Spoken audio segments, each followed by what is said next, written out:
Welcome to the Fit Strong Women Over 50 podcast, episode number 157.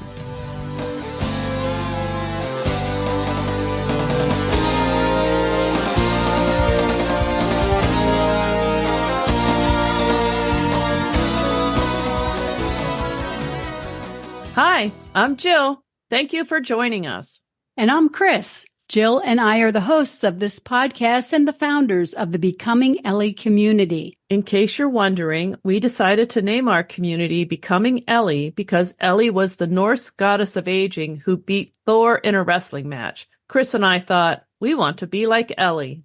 Yes, and you can find out more about the Becoming Ellie community and this podcast at our website, becomingellie.com. And Ellie is spelled E-L-L-I. Be sure to sign up for our newsletter while you're there. That way you'll know about new episodes and anything else that's new with us. Today, we're talking with Elaine Glass, the author of Get Quiet, 7 Simple Paths to the Truth of Who You Are. Let's go to the podcast. Today, we're talking with Elaine Glass, author, speaker, and personal coach. For over a decade, Elaine has helped countless people unlock their truest selves. She works with them to find purpose, peace, and self-empowerment. Elaine's newest book, Get Quiet, 7 Simple Paths to the Truth of Who You Are, is a guide to healing and transforming yourself inspired by the classical form of the labyrinth. Welcome, Elaine. It's great to have you join us. It's great to be here with you both. Thank you. Let's start with your journey. How did you become this person who spends their time helping other people find purpose and joy? I've always been someone who's been able to be a listener.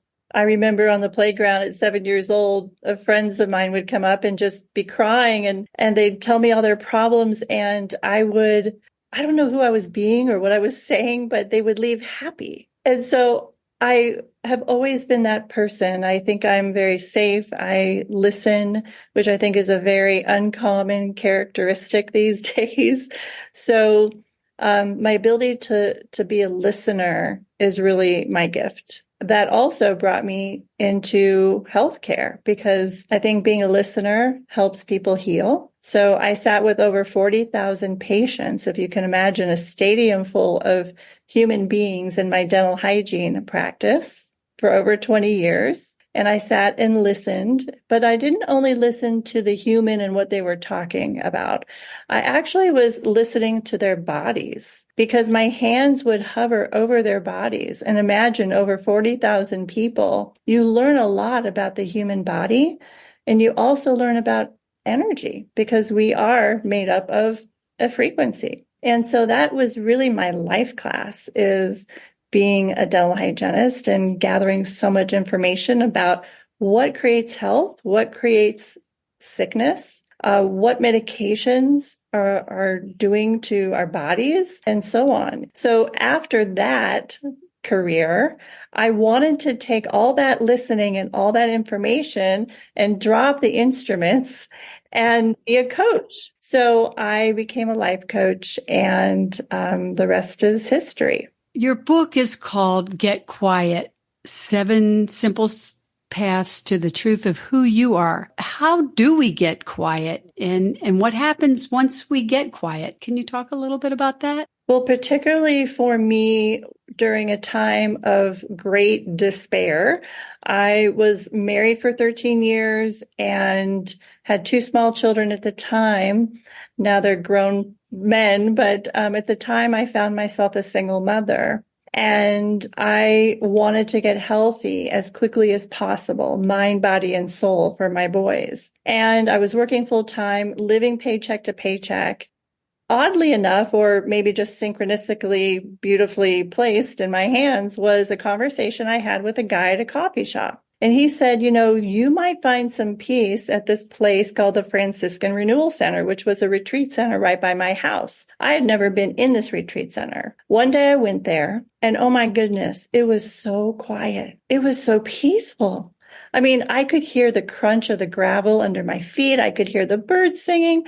I could feel the sun on my skin. And I was like, wow, I didn't know what I was missing, but what I was really missing was myself. I had become so numb from all the trauma and pain and loss and grief of my marriage and my family unit that I had really become frozen, and how that translates in our bodies is really a central nervous system that's totally dysregulated.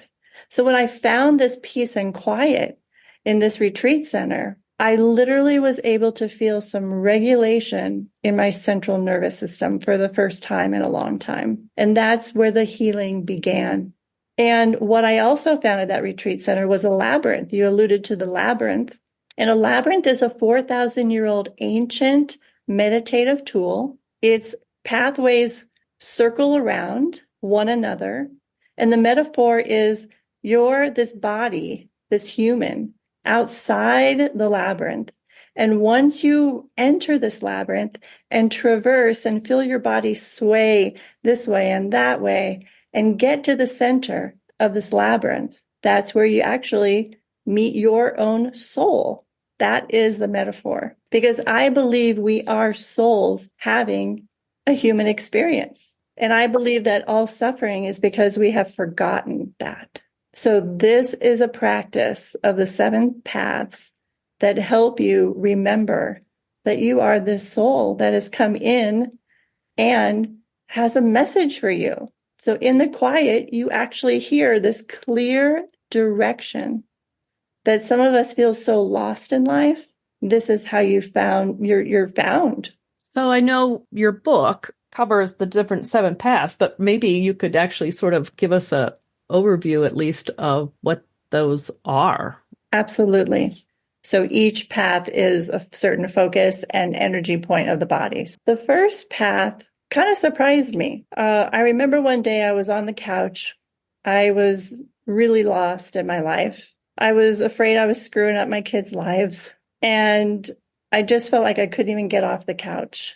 But something literally lifted me up off the couch, and I started to take 3 steps. And this was in the middle of August in Scottsdale, Arizona. It must have been 108 degrees out, so I wasn't walking outside. But this first path is about nurturing our bodies and getting moving, because we need to get unstuck physically. So this is a shift in our bodies. So I took those 3 steps, then I took another and another, and before long, I was just walking and pacing back and forth from one end of the house to the other. And just that one act of getting up off the couch and walking began to shift my mindset, began to shift my body. I began to then swim in the pool.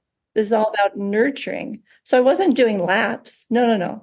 I was dancing in the pool. I found myself playing in the pool like a child would. This is the first path, and it's really about finding play again, because I believe that one of womankind's greatest achievements is play, but we've forgotten how to play. So this is the first path. Again, this is all about creating a regulated nervous system, which begins to help our bodies heal.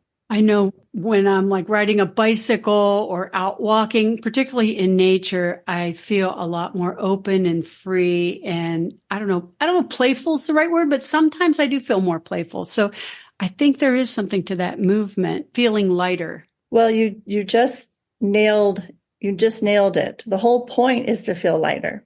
This is the whole practice. So thank you for mentioning that. This is about everything, because we are so weighed down as women. We hold so much. Think about everything we have held in our lifetimes. We've held stress. We've held the emotions of our children. We've held the emotions of our partners. We've been holding on to so much that's weighed us down. This is about creating lightness, like you said. Exactly right. And so this is like purging everything that is no longer needed, so that we can become so light that we get to the center of ourselves and are able to connect, because it's so clear. There's nothing holding us down anymore. There's nothing in the way anymore. We've created so much space. And so the second path is a great one. I love this one. It's all about cleaning and clearing your environment. Like decluttering? It's like that, because it's also not only your environment in terms of what's in your cupboard? Is there healthy food or not healthy food in your fridge? Is your closet just cluttered with clothes that don't fit you or clothes that are outdated or just knickknacks that are in your home that have not been moved for even decades, that are holding stuck energy? All of this, you are a representation and a direct reflection of your immediate environment. So that's cleaning and clearing out everything that no longer needs to be there. Again, we're wanting to get so light to connect inward. That's all those, think about those storage units that you have, that you're paying for every month outside your home and you don't even know where the key is. So it's all of this cleaning and clearing. It's who is in your inner circle, who is living in your home, and who is sleeping in your bed. It's everything. So we clean them all out. we gotta clean it out just so that, and that doesn't mean saying goodbye to people or divorcing people or, it's just having this new awareness that we haven't before, because now we finally have the time to focus on us, because we focused on everybody else up until now.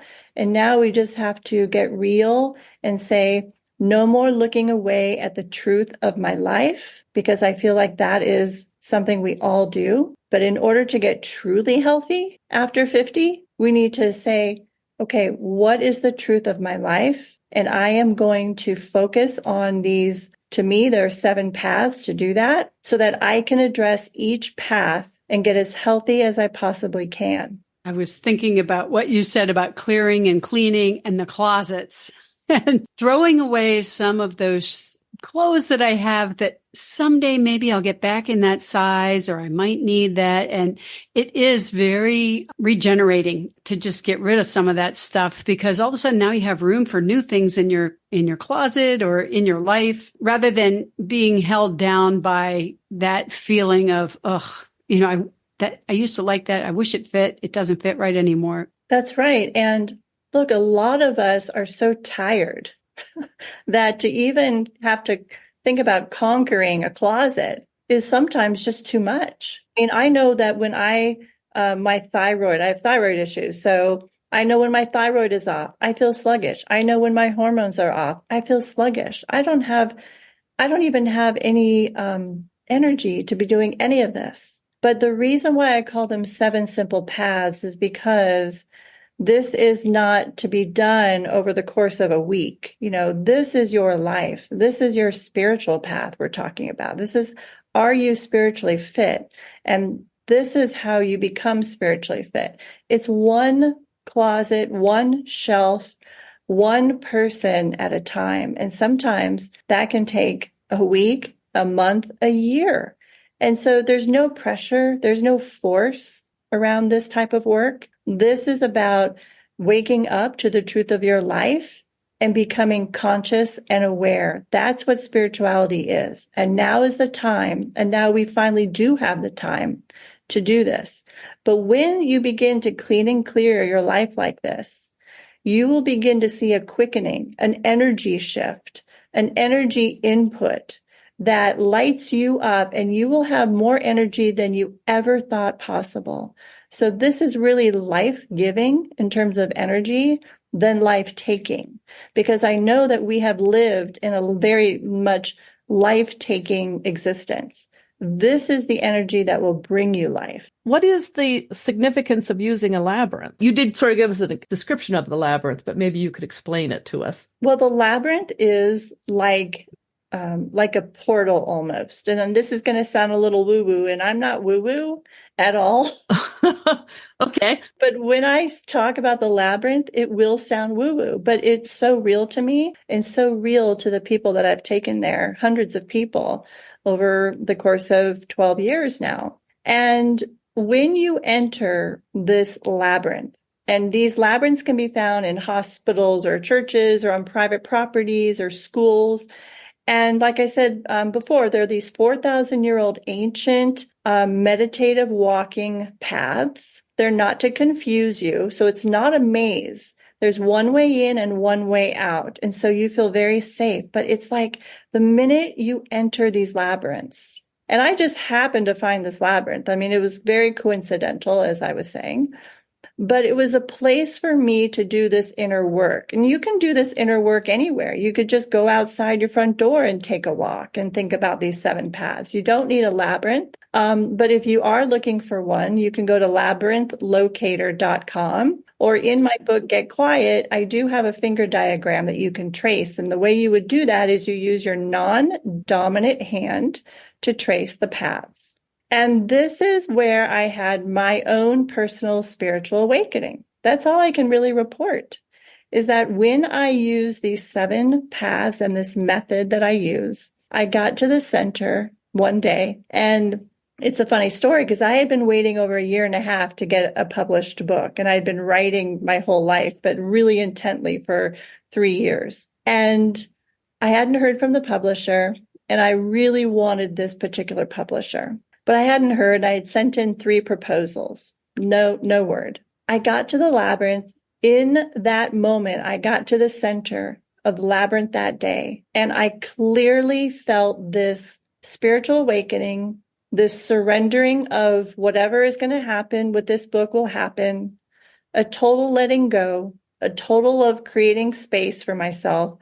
I had totally purged everything in my life. And I get to the center, and sometimes journeymen will come and bring, put little things in the center of these labyrinths, little stones that say certain things. Well, on this particular day, I didn't even see it, but I'm seeing this, I'm feeling this surge of energy through my whole entire body this one day. And I look down, and there's this little baby outfit, and it's the Wonder Woman outfit. So it was like that power was reflecting back at me in that very moment.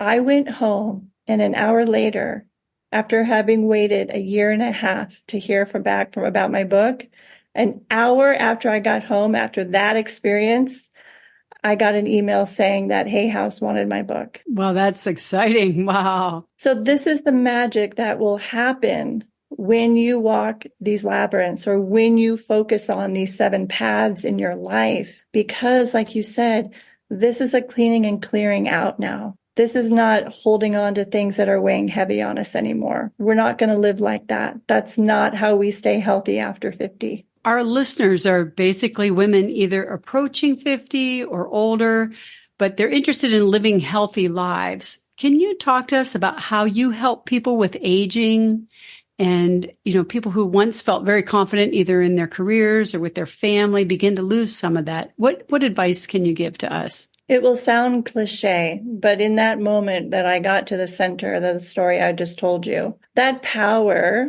translated to love, self-love. Even though my body wasn't the same as when I was 30, even though my mind might be a little bit foggy at times, even though my hair might be thinning because of menopause, it didn't matter in that moment, because I just felt this surge of love, this self-love that I hadn't felt for myself in maybe forever, in this way anyway. And so how I help women is that I take them on this quest to find their love for themselves. There's no better way to stay healthy than to maintain and be grounded in this love for yourself.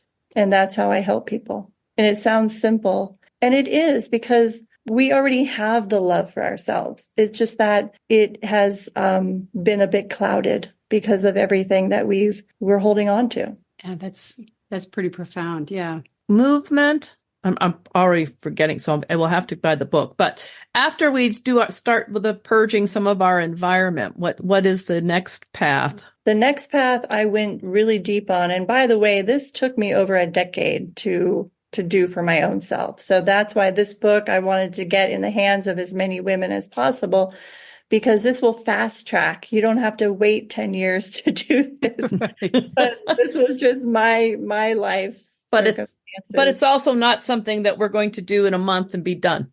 Correct. These are focuses of one's life that we become aware of. Like, I know this week for me personally, I needed to go back to the first path. I needed to nurture my body because I've been on this book tour, and, there's been a lot of physical things, needed for me. And so I'm always just keeping these 7 paths of focus top of mind. So I know I can tune into and say, what do I need this week? Or what do I need today? It's very simple in that way, as long as you just remember the 7 things, which is, it's important to know those 7 things so that we're just not, going through life on autopilot. So the next path is the most difficult. It was for me. I think it is for most of my clients. It's the outermost ring of the labyrinth. It's the longest path. It's the path of the mind. It's the path of getting present. And in a world that really does not support that, because there's so many distractions, this is the most difficult. If we can remember back to pre-internet, and everyone on this call can, think about the boredom we were able to experience. We had to find our way through total boredom and create from there. In that boredom, we really got present. So I'm really talking about being present in our lives on this path, making powerful choices that are not easy in today's world. This is not so much about, an endless scroll on social media. Yes, it is. But I also feel like social media is very helpful. It helps us create things. It helps us connect. But I don't let it control me. I control it. So those are the powerful decisions that you make on this path, is being present to, are you able to create, or are you just mindlessly going through your day? Because we are here to create. We are here with a purpose. We are here with the soul's calling. And one thing that I learned from my patients, over 40,000 of them, is that when we don't wake up to our soul's calling and get quiet enough to hear it, that's what causes illness. When our bodies are not following the path that we know we're meant to follow, that's when we feel pain in our bodies. This is the mind-body-soul connection that we're always hearing about. But this is true taking action of this. This is mind-body-soul connection in action. And women are so intuitive. We know this is the way to live. We know that nature and quiet and our breath are the 3 things we need most in life, because that's how we connect to our intuition. And so many clients of mine will say, I've lost my intuition. I don't even know if I've ever had it. The good news is that you have always had it. It's just we need to fine tune that connection. Right now, it's very staticky with everything that you're holding. One of the things that I think our listeners struggle with is negative thinking, how they think about themselves. Not negative thinking per se about, maybe about the world. I don't know. But I think many of us fall into, that I'm not good enough, or I'm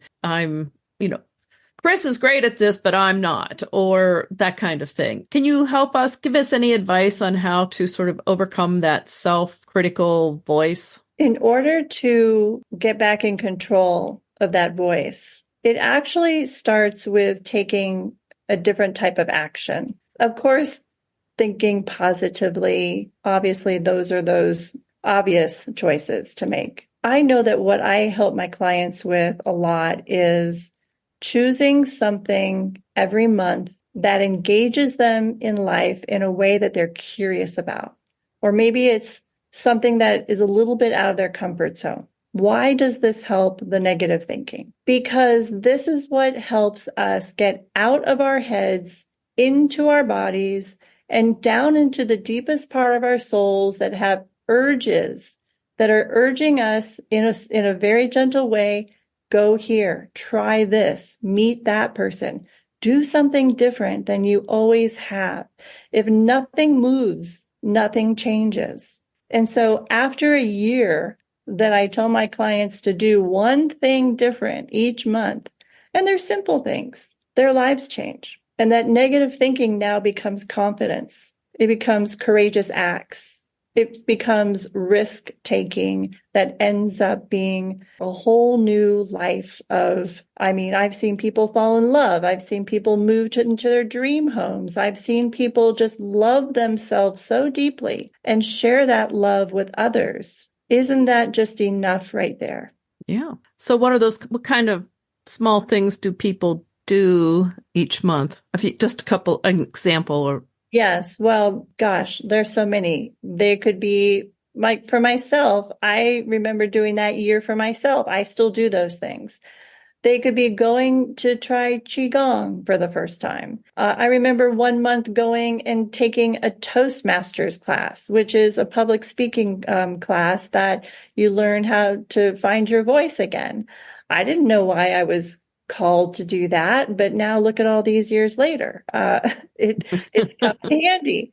And so when we tune in and get quiet and walk those paths, get to the center, and hear what is calling for our own lives, not that the world is telling you to do, but this comes from deep within you, guiding you. This is self-leadership. This is now you having the ability to lead yourself in a very clear direction.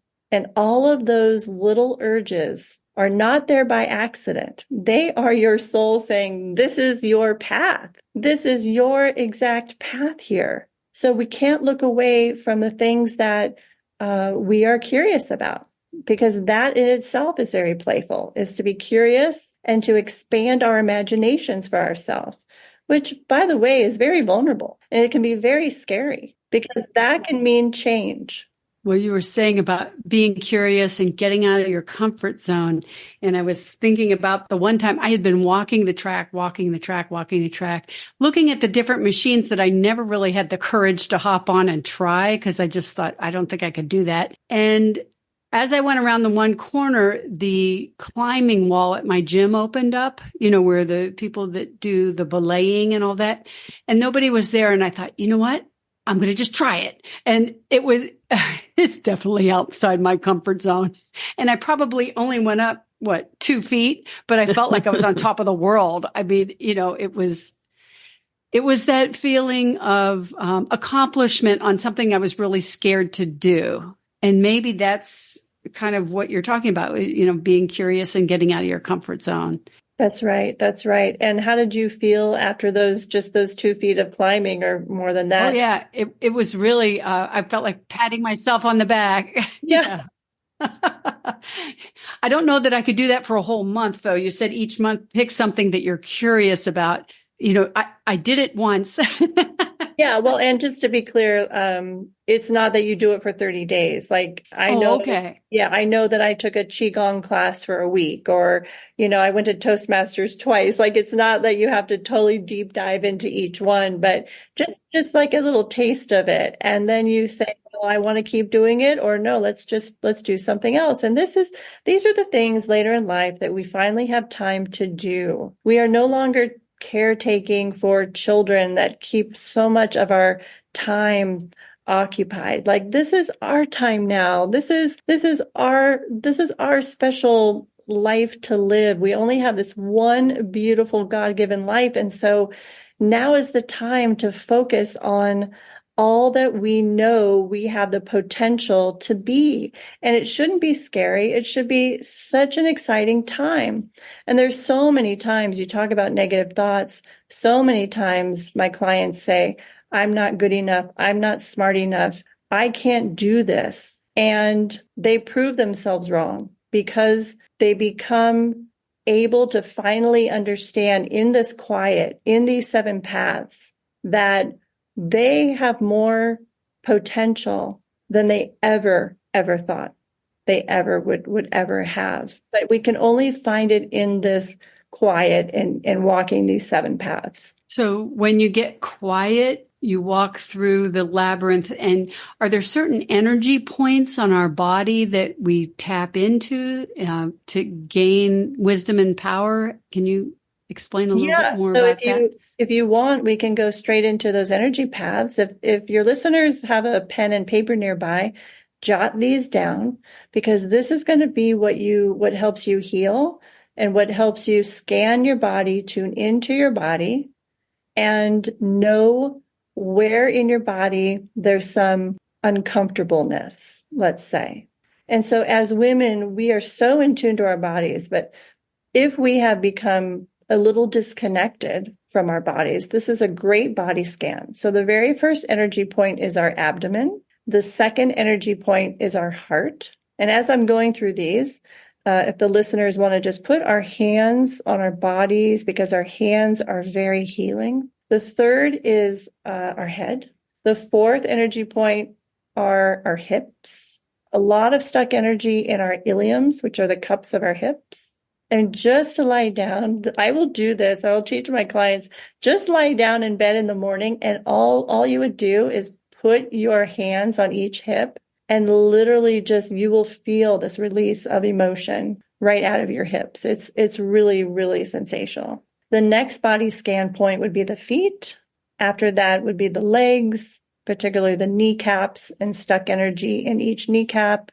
After that, we go up to the spine and we focus on the tailbone, which gets very stuck because we sit so much throughout the day. And that's really the focus around our intuition. So when we clear the energy around our tailbone, that really, really helps our intuition fire on all cylinders. And then the last point are the shoulders. And that's where you would crisscross your arms, place each hand on each opposite shoulder, give yourself a big hug, and you will feel that self-love that will keep you healthy the rest of your life. Yeah, shoulders, I think, are an area sometimes where there's a lot of tension. Just giving yourself a hug, it does help. Do you recommend people do like just sort of a mental scan, putting their hands on those parts of the body? That's right. That's right. Regularly. Every day. Start your day that way or end the day that way. Exactly. And it's also what's really, really special about this scanning method is that, let's say you get to your heart, you get to that point and you put your hands there and you just don't want to take your hands off for some reason. You just want to keep them there. That's okay. Stay there. You don't have to go to the other energy points. Congratulations. You've just scanned your body and know what you need most. Go to the chapter about the heart, read about it, and then you'll know and you'll be able to finally connect the dots of why it is you wanted to hold your hands there longer. So this book, and Get Quiet, is about helping you connect the dots. I took a decade to learn how to do this, and now I have just a very simple, short book so that you don't have to take a decade to be able to connect the dots and wake up to know what your body, your heart, and your soul truly needs for you after 50. What are we up to? The fifth track? So we left the third. Oh, okay. I'm skipping ahead. I'll move through the next ones quickly. So after the mind getting present, it's time to get rest. Very important to get rest. So I have a whole chapter in the book about getting rest. Nathaniel Branden, I love this quote. He says, "Leisure is a valid human activity. Leisure is a valid human activity." Wow. I didn't think that for a very long time. Now I do. So that's the path of getting rest. After that path, it's about getting grounded in all this new information that we have now from the first four paths. We get grounded in that new information.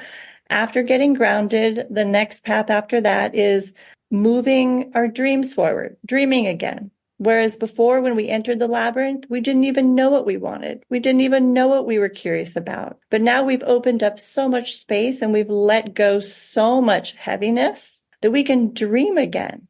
This is the path where I said out loud, I'm ready, to the universe. I said, I am ready to become a life coach. I am ready to drop those instruments and find something new for myself. And 2 days later, I was driving my son to a baseball game early in the morning, and an old-time car came up right in front of us at a stoplight. And that old-time car caught my attention because I love old-time cars. That's how spirit gets our attention. And that license plate said, I'm ready. Oh, wow. This is what will happen on the path of moving your life forward and dreaming for yourself again. What do they call that? Serendipity? Yes. Serendipity, synchronicity, you name it. It was just magic. It's magic, but it's the part of our lives that we have disconnected from. And this is about returning to knowing and being aware of these magical moments, because this is what makes so much meaning and so much fulfillment in our lives. And we know we're never alone, because we know that this loving energy is always there supporting us. We just have to get quiet enough and connect to it. The next path would be, again, the tailbone. This is the one that my clients especially love, because when we feel like we've lost our intuition, we really feel like we've lost our femininity in a lot of ways. And this is where the intuition comes online big time. And we're able to hear messages that guide us in the right direction. And then the last path, well, you're done. You're in the center. You have connected to yourself, and you will feel this love, this energy, your soul that you had forgotten about. We are souls having a human experience. All suffering comes from not remembering this. We can't only live in our bodies. We have to be connected to our souls as well. So you did it, ladies. You got to the center. Yay. All right, great. Let's go back on one thing to the tailbone. What exactly? So how do we regain our intuition, or what exactly are we doing here? Energetically, at this point in the path, you have clean and cleared out and created so much space and so much lightness that is the only way that we can hear. Ah, Okay. Again, I've been a listener my whole entire life. This is where the deep listening comes in. Intuition is very subtle. It's also very loving. And so people ask, like, is it forceful? Is it going to tell me, oh my God, don't do this, don't do that? Intuition is very clear. It comes in very clear. It might be 3 words, but it's always loving. It's always kind. It's always gentle. That's how you know the difference between your overthinking monkey mind and this beautiful knowing. It's a knowing. And so when we walk these paths, clean and clear out everything, we get to this point of our intuition getting back online, because we have shifted the energy, and the energy point that I could sense was in our tailbone area. And that's why when we can just imagine any stuck energy around that bony part of our tailbone, and just imagine energy just not getting so stuck there.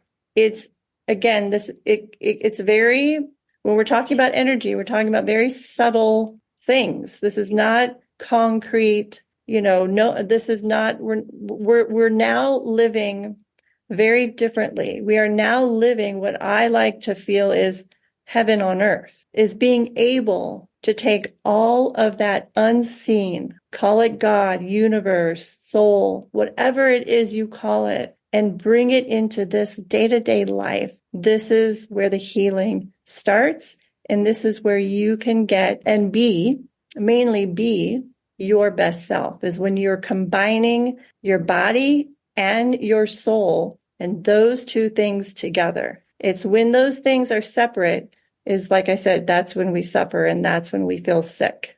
and so things like fear would be part of the things that you're clearing out, or you would be sort of beyond fear at this point.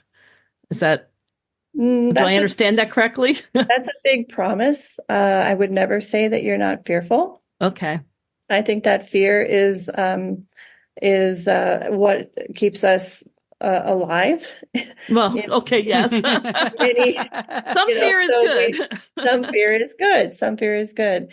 But a lot of fear is just imaginative. It's not real. So we always have to question our stories. Is what I'm saying to myself really true? Or is it just an old story that's keeping me safe? And that's the path of the mind.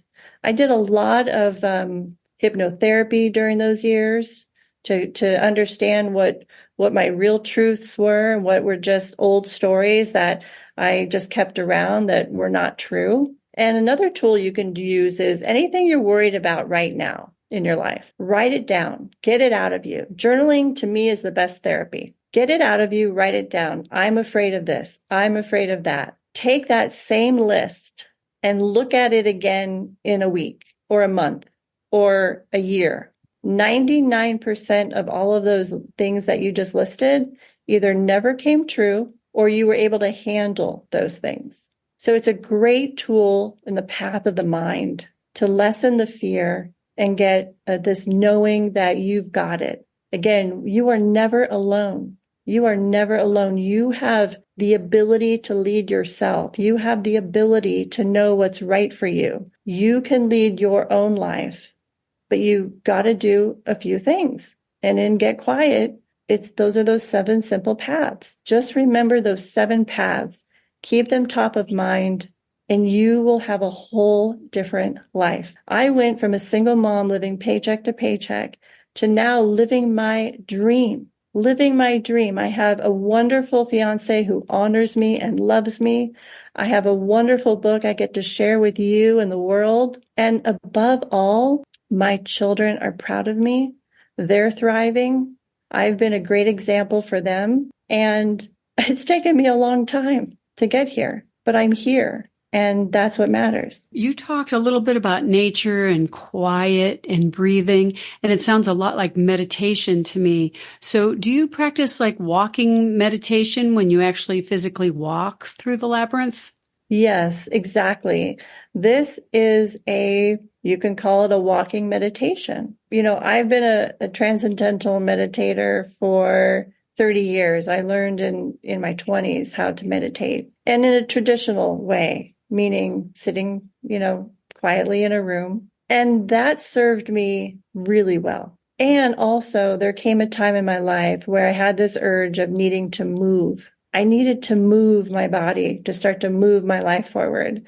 And that's why I find that walking the labyrinth, going out in nature, walking in your house if you have to, anything to start moving that body, because we as women love to connect to our bodies. We know that there's so much strength there for us to tap into. And so, yes, this is a walking meditation, which I find my clients love, because a lot of people have a hard time with so-called traditional meditation. Yeah, there is something about that many struggle with, is the just sitting and meditating. But when you are actually moving, there's something, I don't know, there's something freeing about that movement, I guess. Yes. Your body gets into a certain state of regulation.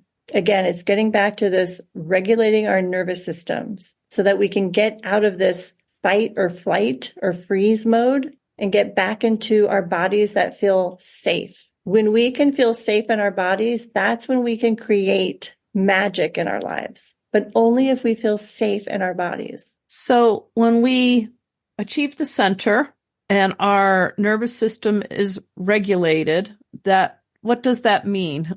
Maybe physically, mentally, how will we know when we're there?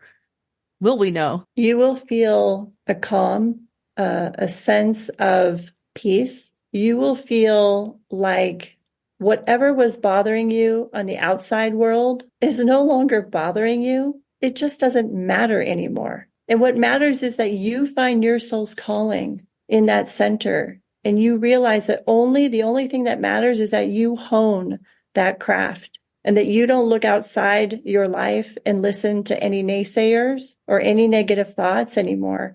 In that center, you know your purpose, you know what you're here for, and you begin to get about the business of doing that. Great. So if our listeners would like to follow you online, where would they go? What's the best place to go? Yes, I'm on Facebook at Elaine Glass, and on Instagram at elaineglass.author, or my website is elaineglass.com, and the book is at getquiet.com, and there's some free gifts there too. So I'm everywhere. That's great. So the free gifts are on your website, the book's website? Yeah, getquiet.com. Yes. But did I see also you have that there's an audio version of it? Yeah, I read the book, so it's on Audible, and people are loving that. There's a lot of people wanting to listen as well as read, and so they love the Audible because I read it, and also each chapter guides them through one of these energy points, and they put it to music, so it's really a beautiful listen. Wow! All right. Oh, that's wonderful. Well, we'll make sure that we link in the show notes to those different places on the web so that people can follow you, get your book. Again, it's Get Quiet, 7 Simple Paths to the Truth of Who You Are. Well, it's been great having you today, Elaine. Thank you so much. Thank you both. This has been such a pleasure. Yes, thank you. We'll talk again soon. Bye-bye. Bye. I've walked a labyrinth. It was a long time ago, but it was good mentally. I think I should try that again. Yeah. And don't forget, she told us that we can find a labyrinth on labyrinthlocator.com. I'll put that in the show notes. Good. The other thing in one of those paths was cleansing or getting rid of releasing things. Yes. I know that getting rid of junk, both physically and mentally, is really, really good for your mental state. And maybe that will motivate me to get back to cleaning out my cabinets and closets and whatever. Yeah. I know. I was thinking about that too when she was talking. And the other thing I really liked was where she says each month to try something that gets you out of your comfort zone, and try to stay curious about things. Because I find when I get into a rut, feel like I'm not being the kind of person I want to be, that doing something different and kind of shifting gears and pushing the limits a little bit, not necessarily physically, but just something I'm a little uncomfortable with, that does help to unlock where I'm stuck, Well, that made me remember we've had some conversations about avoiding dementia and that kind of thing. And that's considered to be a positive thing for your brain health. So it's not surprising that it's also good for your mental health or your overall health.